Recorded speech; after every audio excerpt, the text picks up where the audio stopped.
Hi guys, thanks for tuning in. My name is Sari and you are watching my YouTube channel. This is the second part of my mini-series called the Sweater Chronicles, where I'm designing a sweater and walking you through everything you need to know about designing your own knitwear. The previous episode, the part 1 of the Sweater Chronicles, was about submitting work, and I showed you the submissions I made for the Fibre company. And if you have been following me on Instagram, you probably already know which of the two submissions got selected and which one wasn't. But in case you don't know, the Fibre company decided to go forward with the raglan sleeved green Onnen sweater, the one with the cable pattern here on the front. So I'm working with Fibre company Cumbria, and this is such a lovely color, and I got the chance to work with this beautiful grayish green color. This is called the U3 and it's absolutely gorgeous. I think it really complements my skin tone and I'm so in love with it. The Cumbria is a blend of Masham wool, merino and mohair, so there's 90% of wool and 10% of merino, and it has 216 meters or 236 yards per 100 grams. So it's a beautiful yarn. You can see here, look up close up. It has this really luxurious shine to it, and I really enjoy working with it. It has a beautiful stitch definition and it's such a delight to knit with. I'm so in love. I can't say that enough times. And if you have been following me here on YouTube and on Instagram, you have probably seen that I have already started to knit the sweater, so I can show you a little sneak peek. It is over here. So there's this wide cable pattern here on the front, and I have already knitted the sleeves as well and joined them together here, and I'm all set for starting to decrease for the raglans. So it has this cable on the front and the back is just plain stockinette stitch. But back to swatching. You remember the original swatch I made? Here it's not that pretty anymore because our cat Luna, she has a tendency to lick everything knitted she finds, and I had left this swatch on a table and she found it, so she started to lick it, and as you can see, it's not that pretty anymore. She makes all this, it's almost like she felt it. Oh, here she is. I think she heard her name mentioned, so she is here. She is the culprit for ruining my swatch. So she licks it, and as you know, cat's tongue has this little it's almost like sandpaper, so it's the whole fabric is pretty much ruined. But it doesn't matter because this I can't use this swatch for designing anyway because I have used other yarn for this than I'm going to use for the sweater, so the stitch count doesn't add up. So I have to make another swatch.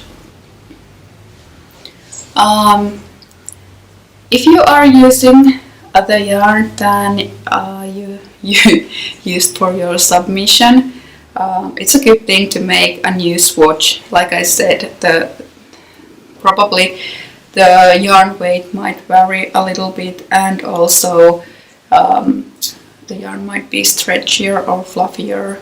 So it's a good thing to make the swatch with the yarn that you are actually using.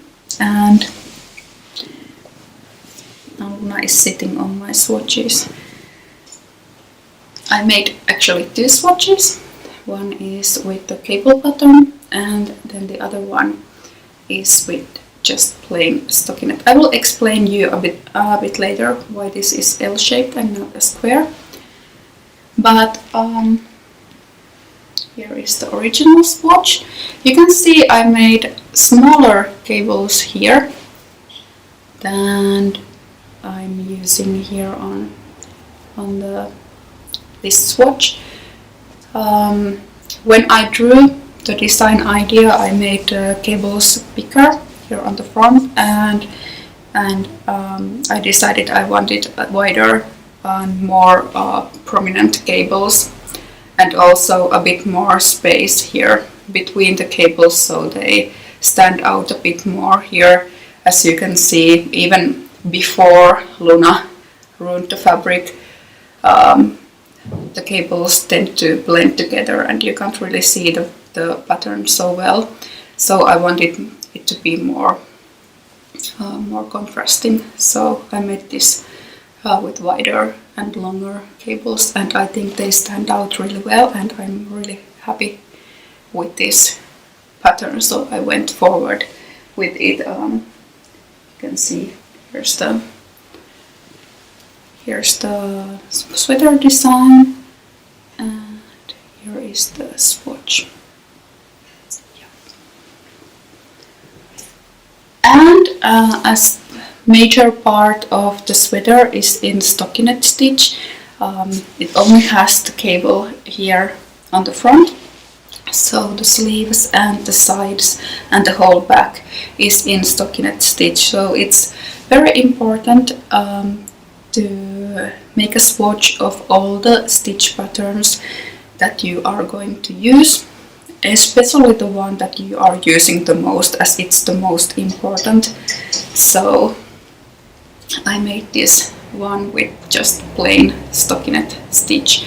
And like I mentioned, here's a little trick to save some time for you. You can make your swatches like this, and like an L shape. You still have enough space here at the bottom to see a whole 10 centimeters or 4 inches and count the stitch count. And also here on the more narrow part you have the length of 10 centimeters to count the total row or round count. So I'm saving time and also yarn by not making a square, as I can get all the measurements from the sides. I have always hated swatching. I have to admit that I actually only really started doing it very recently, more recently than I care to admit. I think 99% of knitters hate swatching, and then there's that 1% who loves it. But I realized that it's quite important to swatch, and also, like I mentioned at the end of the previous episode, the part 1 of the Sweater Chronicles, sometimes even if you're submitting an idea and a swatch and it doesn't get selected, then you might be inspired by that swatch to use it for something else. And I showed you this. This was a submission for a hat pattern that didn't get selected, so I fell in love with this pattern, and I wanted to use it for something else, and I could imagine myself having a sweater with this. So I started to think where I could use it, and I remembered the yarn I bought from Greece. It's this one. Juniper Moon Farm, the Moonshine, and I was thinking about knitting a sweater for the winter with this one. It's really nice and warm, and I think it would be perfect for winter. So I made the same stitch pattern here. Look at the shine, so beautiful, amazing yarn. So I decided to use that swatch as an inspiration for a sweater, but the yarn that I have used for this is so much more lightweight than the one that I'm going to use, so I had to make the swatch again. You can compare here how much wider the pattern becomes with heavier yarn compared to this with more lightweight yarn. So it's important to really swatch with the yarn that you are using and not go with gut instinct. Like I said, I've only started to swatch recently. Earlier I used to use the sleeves as a swatch. I often started to knit with the sleeves, and as the fabric is smaller and not so wide, then I used the sleeve as a swatch, so I corrected the needle size after I had knitted a small piece, and if the gauge was totally off, I didn't have that much to rip back and start again. So that's the way I used it and or used to do it. Also, I mentioned in the part 1 of the Sweater Chronicles that I used to knit the whole sample first and then write the pattern and do the grading, but like I mentioned, I don't do that anymore. So it's really important to knit the swatch, because that really is the fundamentals for grading and doing the math of knitting. So you have to know the stitch count and the row or round count to be able to count how many stitches to cast on, how many rows to knit for the raglan, how many stitches to decrease for the sleeves, and all that for all the sizes. So it's really important to make the swatch first, and then only after that start calculating and knitting. The more precise your stitch count and your row or round count is, the more precise your fit will be, as well as you can deduct easily from that. So if your stitch count is off even by 1 stitch, it doesn't sound that much, but if you have 1 stitch too much or too little per every 10 centimeters, then for 20 centimeters that is already 2 stitches, for 30 it's 3 stitches, and so on. And for a bust of let's say 95 centimeters for size M without any ease, that would already be 9 stitches off. And if you have 20 stitches per 10 centimeters or 4 inches, that is already almost 5 centimeters or 2 inches off.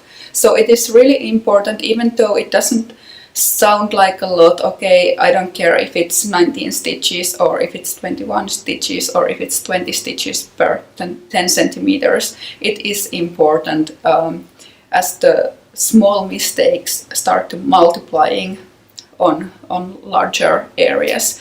So even though it seems like just 1 stitch here and there, it's more than 1 stitch here and there in the end.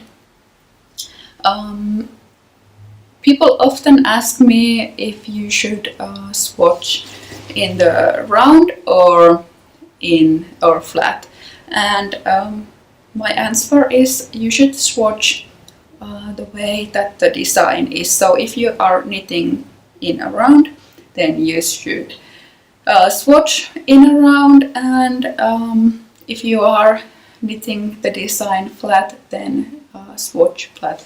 I was lazy here, I knitted this flat, but I'm going to check the gauge, or I did check the gauge when I started to knit and make sure that it actually matches my swatch. I have noticed that I often knit tighter for the swatches, like small pieces, than I do for large areas. I don't know why. And also my row counts might be different if I knit flat versus if I knit in a round. I usually purl, or I knit tighter than I purl, so if I knit flat, then every second round is a purl round, and it's not as tight as the knit round, then it might affect the length of the swatch and the row count. There are easy methods for speed swatching in round. You can check YouTube videos for that. I can link something here below for speed swatching. It basically means that you have a circular needle, and then you just knit over the stitches, and like in a way like you make an I-cord. Instead of turning the work or knitting it in a round, you just slide everything back and start again from the beginning. And on the back side of the swatch you will have long floats that you then cut open to make it open, and you can see the stitch counts and row counts and block the piece. But there are many tutorials for that online. Also, you can make a double-sided swatch if you want, then like knit it in a round. There are many alternative ways of doing that. But like I said, I knitted this flat, even though I'm knitting the sweater in a round.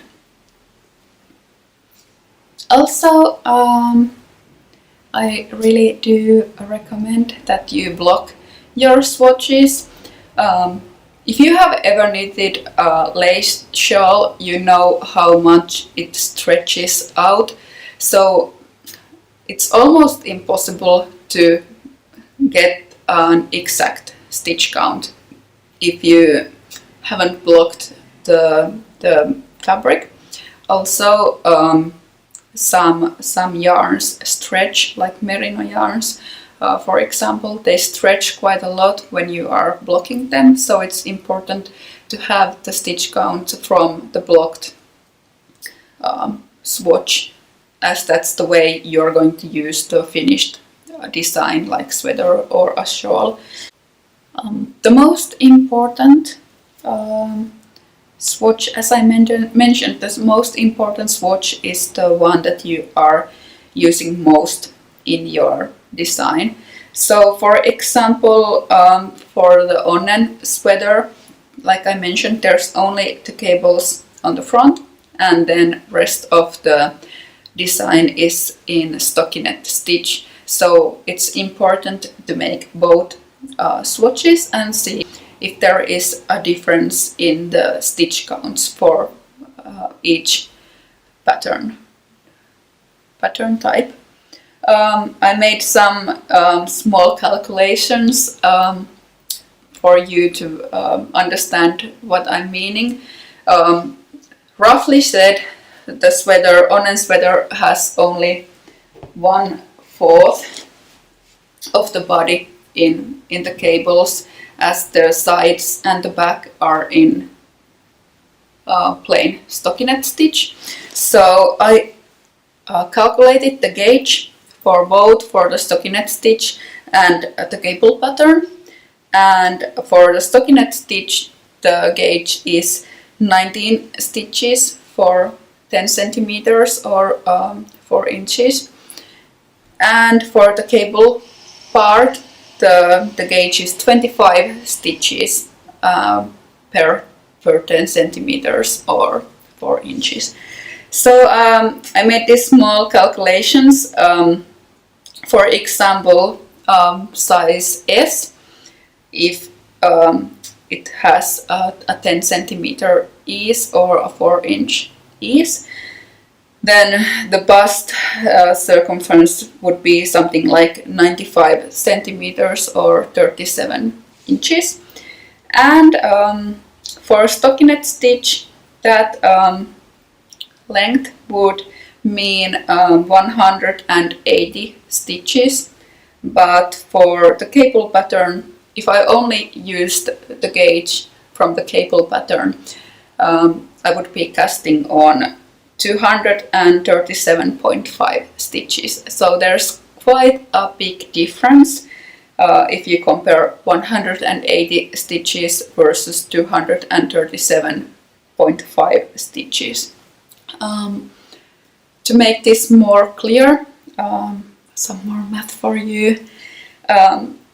If I only use the gauge for the cables to calculate the stitches for the whole sweater, that would mean that the bust would turn out to be 107.7 centimeters or 46 inches, which is actually 20 centimeters or actually over 20 centimeters or 9 inches more than the ease I intended. So it was 95 inches or 95 centimeters or 37 inches, the intended ease for the size S. But if I only swatch it for the cable pattern and use that stitch count for the whole design, not thinking about the different stitch count for the stockinette stitch part, my sweater would turn out to be 20 centimeters too big around the bust. So instead of 10 centimeter ease, I would have 30 centimeter ease, and that is quite a lot. I also calculated some more. If I only used the stockinette stitch gauge for the whole sweater, so that was 19 stitches per 10 centimeters, and for 95 centimeter bust, that would mean 180 stitches. So I'm calculating if I disregarded the cable pattern and designed the whole sweater using only the gauge for the stockinette stitch, then I would end up with the bust of 89 centimeters or 35 inches when I add the cables on the front. That would still be enough for size S, but it would only have 5 centimeter ease or 2 inches ease instead of the 10 centimeter ease. But you get the point. You have to calculate in all the gauges from all the swatches. So when you start grading for the pattern, take note of how much of each stitch pattern you are using, otherwise your gauge will be all over the place. If you have never used a yarn before, it's a new yarn for you. How do you know which needle size to pick? So there's usually on the label of the yarn, for example here, you can see over here the suggested or recommended needle sizes. The same is for the Fibre company Cumbria. Here, over there, you can see some needle sizes. For example, for this one, it's the recommended needle size is US 6 to 8 or 4 to 5 millimeter, and for this one was US 7 to 9 or 4.5 to 5.5 millimeters. So that's a good place to start. Usually for ribbing or stockinette stitch, I try first something from the lower part of the suggested needle size. So for this one I would start using the 4.5 instead of the 5.5, and for this one I would start swatching with 4 millimeter rather than 5 millimeters. So of course there's the, if you want a lighter drape, a more flowy drape, if it's summer, for summer you want airy fabric, then I would suggest you try with the bigger or even bigger needles than they recommend here to get that flowy, airy, drapey, summery fabric. For cables, I usually tend to pick a needle size, maybe one needle size bigger than for the stockinette stitch. So if I would be going for the stockinette stitch for 4 millimeters, then for the cable part I would go up to 4.5 millimeters. But for stranded knitting, Fair Isle color work, I usually tend to go even bigger needle size to even bigger needle sizes. So if the stockinette, plain stockinette, I would be knitting with 4 millimeters, then for the stranded knitting I would be trying 5 millimeters or even 5.5 millimeters to get enough stretch to the fabric. But I think that is everything I have to say about swatching. The most important thing is swatching is important. Even though you probably hate it and consider it a waste of time, in the long run it's really important that you make the swatches and you make more than one swatch if you have more than one stitch pattern in your design. Also, what I didn't do, this is one of those do what I say and not what I do type of things. Swatch in around if you are knitting the design in around, swatch flat if you are knitting the design flat. And like I said, I will add links to tutorials about the speed swatching in around here below. Next thing was to make sure your stitch count is exactly like this and not something like it. So like I mentioned, even one stitch per 10 centimeters will multiply on bigger areas and the mistake grows. Also, calculate how many stitches you have per stitch count for the different parts of your design, and make adjustments to the stitch count regarding to that. So if you have 75% of stockinette stitch and 25% of cable pattern, like for the Onnen sweater, then calculate the stitch counts accordingly. So calculate the bust when you are counting how many stitches to cast on for the hem and the bust. Calculate 75% according to the stitch count for the stockinette stitch and the rest for the cable pattern. What else? The last thing I mentioned was the drape and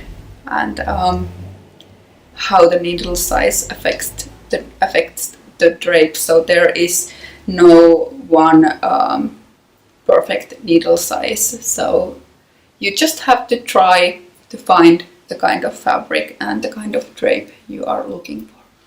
In the next part, I will start showing you how to do the math part and how to grade, or that means like make different sizes. That's actually maybe my favorite part. Of course, the knitting part is my favorite, but the favorite part of the designing is grading. I like math. But until then,